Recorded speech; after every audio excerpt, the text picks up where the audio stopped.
सो मित्रों, संस्कारी गृहमंत्री आदरणीय परम पूज्य धुरंधर मिस्टर हर्ष संघवी, જેમને લોકોના સંસ્કારની બહુ ચિંતા છે, એ હર્ષ સંઘવી ભાઈએ 2013માં એવું કૃત્ય કર્યું હતું કે એમની સામે મને મળેલી માહિતી પ્રમાણે સુરતના ઉમરા પોલીસ સ્ટેશનમાં એક ગુનો નોંધાય છે, જેનો એફઆઈઆર નંબર છે 251/2013, જેની કલમો છે જે તે વખતેની આઈપીસી કલમ 143, આઈપીસી કલમ 147 એટલે કે રાયોટિંગ, પણ મહત્વની કલમ જે 332 એટલે કે જાહેર સેવક સરકારી કર્મચારી ઉપર હુમલો કરવો.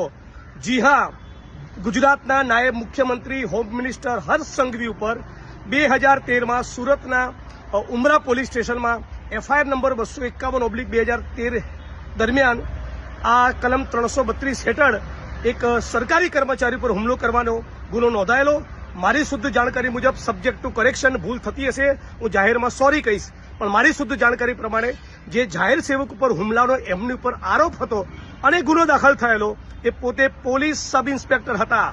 ગુજરાતમાં ભારતીય જનતા પાર્ટીના માણસો જે પોલીસના મિત્રોને મારી સામે ઉશ્કેરી રહ્યા છે, એ લોકો જાણે કે હર્ષ સંઘવી કેટલા સંસ્કારી છે, એમના સંસ્કાર કેટલા ઉજળા છે કે જાહેર સેવક પોલીસ કર્મીની ઉપર હુમલો કરવાનો આઈપીસીની કલમ 332 મુજબ એમની સામે ઉમરા પોલીસ સ્ટેશનમાં જે તે વખતે ગુનો દાખલ થયેલો. અને પછી આગળ જતા તમે સમજી શકો છો, કલમો નીકળી ગયેલી અને સાદી એકાદી કલમ કદાચ કોઈ બચી હતી. અને બીજા પણ ભારતીય જનતા પાર્ટીના મિત્રોએ પટ્ટા ઉતારી દેવાની વાત એટલા માટે કરી હતી પોલીસના કે એ એમના નજીકના પરિચિત થતા હતા અમુક આરોપીઓને બચાવવાની વાત હતી. મારા કિસ્સામાં એવું નથી. જે દારૂ જુગારના ડ્રગ્સમાંથી કમાઈ એના પટ્ટા ઉતારવાની, એમને સસ્પેન્ડ કરવાની વાત કરી હતી. એટલે આટલી વાત સમગ્ર ગુજરાતની મીડિયા અને સમગ્ર ગુજરાતની જનતા સમક્ષ રજૂ કરવા માંગુ છું. આશા રાખું છું કે આ વિડીયો સંસ્કારી મંત્રીને ખૂબ પસંદ આવશે.